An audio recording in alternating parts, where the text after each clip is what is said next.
नमस्कार, मैं हूं निवेदिता शुक्ला। देश की रक्षा के लिए हर वक्त तत्पर तैयार रहने वाली इंडियन आर्मी का नाम सुनते ही मानो दिलो दिमाग में जोश और ऊर्जा का संचार होने लगता है।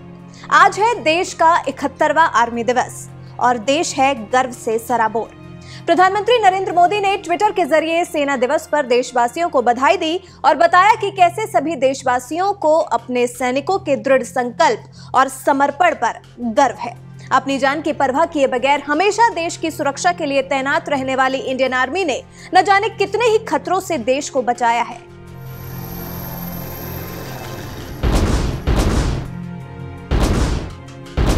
इस दिन की खासियत है कि आज ही के दिन साल 1949 में फील्ड मार्शल के.एम. करियप्पा ने आखिरी British commander in chief general sir Francis butcher से भारतीय थल सेना के कमांडर इन चीफ का प्रभार संभाला था और यही वजह है कि आज के दिन को आर्मी डे के तौर पर मनाया जाता है।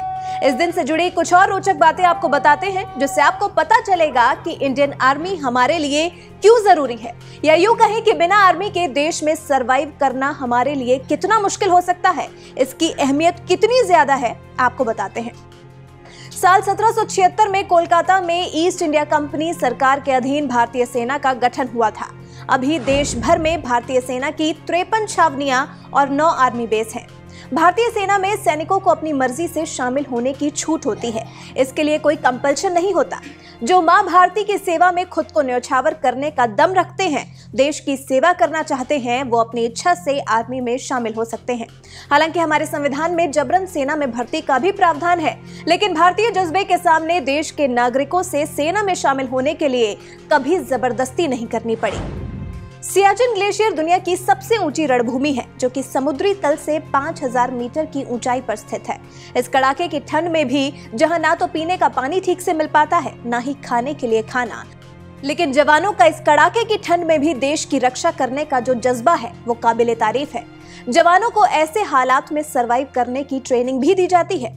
इसके अलावा आपको असम राइफल्स के बारे में बताते हैं, जो कि देश की सबसे पुरानी पैरा मिलिट्री फोर्स है, जिसका गठन साल 1835 में हुआ था। इसमें 46 बटालियन है। असम राइफल्स पर पूर्वोत्तर क्षेत्र की आंतरिक सुरक्षा और भारत म्यांमार सीमा की दोहरी सुरक्षा का दायित्व होता है। आपको बता दें कि साल 1971 का भारत पाकिस्तान युद्ध पाकिस्तानी सेना के करीब 93,000 सैनिकों और अधिकारियों के सरेंडर के साथ हुआ था। दूसरे विश्व युद्ध के बाद हिरासत में लिए गए युद्धबंदियों की ये सबसे बड़ी संख्या थी। इस युद्ध के बाद ही पाकिस्तान से अलग होकर बांग्लादेश एक अलग देश बना था।